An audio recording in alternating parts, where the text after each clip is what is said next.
भारत के missile man और 11वें राष्ट्रपति डॉक्टर APJ अब्दुल कलाम ने अपने भाषण में एक जगह कहा था, अगर किसी देश को बदलना है तो 3 लोग बदल सकते हैं, माँ, पिता और अध्यापक। उनका यह कथन किसी भी समय किसी भी देश के लिए बिल्कुल सार्थक प्रतीत होता है। लेकिन 16 अक्टूबर को फ्रांस में जो घटना होती है वह अपने आप में एक अलग घटना दिखाई पड़ती है। 16 अक्टूबर को पेरिस के उपनगरीय इलाके में एक अध्यापक जब अभिव्यक्ति की स्वतंत्रता के ऊपर पढ़ा रहे थे, उन्होंने पैगंबर मोहम्मद के कार्टून का इस्तेमाल किया बच्चों को समझाने के लिए, और इसका परिणाम उन्हें अपनी जान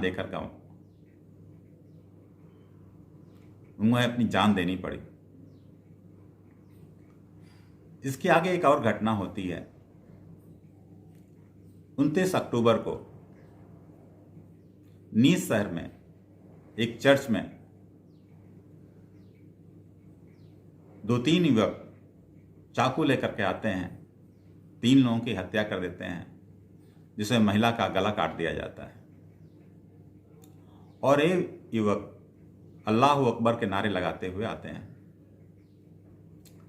इस घटना के बाद फ्रांस के प्रेसिडेंट इमैनुअल मैक्रों ने पुलिस को कड़ाई से निपटने का आदेश दिया, और साथ ही साथ उन्होंने सरकारी दीवारों पर जगह जगह कार्टून के पोस्टर लगवा दिए। फ्रांस के राष्ट्रपति का कहना यह है कि हम किसी से घृणा या द्वेष नहीं करते हैं, किसी के विरुद्ध नहीं हैं, लेकिन हिंसा का सहारा लेना गलत है। और इस संदर्भ में उन्होंने पुलिस को कड़ाई से निपटने का निर्देश दिया। इस घटना के पीछे अगर देखें तो 2015 में चार्ली हेब्दो नामक एक मैगजीन है, जिसने 2015 में पैगंबर मोहम्मद के ऊपर कार्टून प्रकाशित किया, और उसी के तुरंत बाद 7 तारीख को, उस 7 जनवरी को चार्ली हेब्दो के ऑफिस पे हमला किया जाता है। 12 लोग मारे जाते हैं, करीब 11 लोग घायल होते हैं, और यह एक बहुत बड़ी न्यूज़ बन जाती है। उसके बाद उस घटना में जो लोग पकड़े जाते हैं वो अलकायदा के पाए जाते हैं, अलकायदा के मेंबर पाए जाते हैं। उनके ऊपर अभी ट्रायल शुरू होने वाला था, ट्रायल चल रहा है और ट्रायल की सुनवाई चल रही है अभी, और इसीलिए चार्ली हेब्दो ने दोबारा सितंबर के महीने में दोबारा वो कार्टून अपने पत्र में प्रकाशित किया।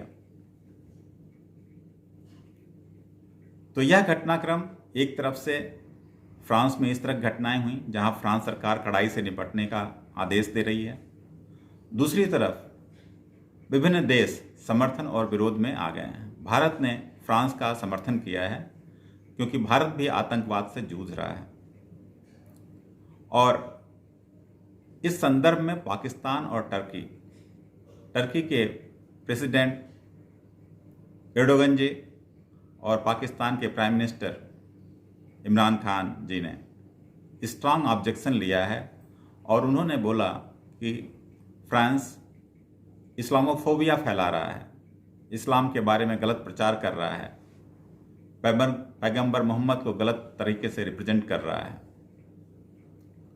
और इसी समय UAE के मिनिस्टर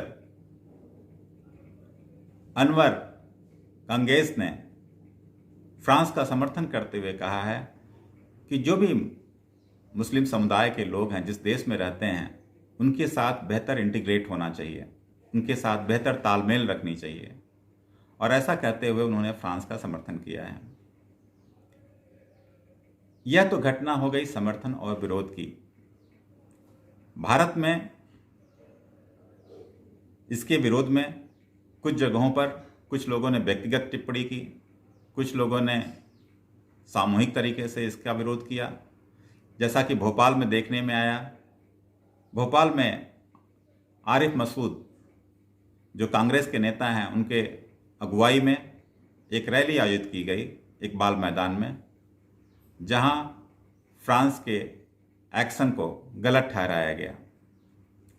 और उसी तरह से मुंबई की सड़कों पर 30 अक्टूबर को सड़क पर अज्ञात लोगों ने पोस्टर चिपका दिए फ्रांस के राष्ट्रपति मैक्रोन के। जब पोस्टर चिपका दिए, सुबह जो गाड़ियां गुजर रही थीं भिंडी बाजार से, जहां ये पोस्टर चिपकाए गए थे, गाड़ियां जो चल रही हैं उसके नीचे पोस्टर आ जा रहे हैं और लोगों के पैर और टायरों के नीचे फ्रांस के राष्ट्रपति मैक्रोन की पोस्टर लगी हुई थी, जो अपने आप में एक बहुत अजीब सी घटना है। और इसी में संदर्भ में मुनव्वर राना, उन्होंने भी फ्रांस के एक्शन की भर्त्सना की है और उन्होंने कहा है अगर कोई भी इस तरह से इस्लाम का अपमान करता है तो उसका विरोध होना चाहिए, उसकी मजम्मत की जानी चाहिए। अलीगढ़ मुस्लिम यूनिवर्सिटी के छात्र नेता, जो एक छात्र नेता हैं, उन्होंने भी साफ साफ कहा अगर कोई भी आदमी फ्रांस के प्रेसिडेंट का समर्थन करेगा तो उसका गला काट देंगे। दोस्तों, यह बात हो गई देशों की, व्यक्तियों की और विरोध की। और इसी विरोध में कल ढाका और पाकिस्तान में कुछ मंदिरों में भी तोड़फोड़ की गई है, क्योंकि भारत ने फ्रांस का समर्थन किया है। आइए अब इस घटना के आगे बढ़ते हैं। फ्रांस की आबादी कुल 6.5 करोड़ के आसपास है, जिसमें मुस्लिम समुदाय लगभग 10 से 11% है। हम बोल सकते हैं लगभग 1/8 पॉपुलेशन या 1/9 पॉपुलेशन मुस्लिम समुदाय है। फ्रांस में अधिकतर जो लोग भी रहते हैं, क्योंकि वहाँ डेमोक्रेसी है और वहाँ किसी के विचारों में कोई रोक टोक नहीं है। डेमोक्रेसी में जैसे भी जानते हैं आप, अब व्यक्ति की स्वतंत्रता को प्राथमिकता दी जाती है। और इस तरह से फ्रांस में जो मुस्लिम समुदाय है, एक अच्छा खासा वर्ग है जो लगभग 10% के आसपास है। दोस्तों, इन सभी घटनाओं को देखते हुए हमने देखा फ्रांस में जो घटना हुई, विभिन्न देश जो समर्थन कर रहे हैं या विरोध कर रहे हैं, भारत में उसका विरोध या प्रदर्शन जो भी हुआ, उसके बावजूद अब हम इस घटना को अपने परिप्रेक्ष्य में देखते हैं। आप अपनी समझ से देख के इस बात को समझने की कोशिश कीजिए। क्या अब व्यक्ति की स्वतंत्रता के साथ साथ हम किसी को भी जान से मारने की धमकी दे सकते हैं या किसी भी राष्ट्र को कैप्टिव कर सकते हैं, किसी भी कानून को मानने से मना कर सकते हैं? यह हमारे लिए एक चिंता का विषय है, एक ऐसा विषय है जिसके ऊपर हमें गंभीरता से सोचना पड़ेगा। मैं नहीं समझ पाता हूं कि किसी भी समस्या का समाधान करने के लिए हमें हिंसा का सहारा लेना चाहिए।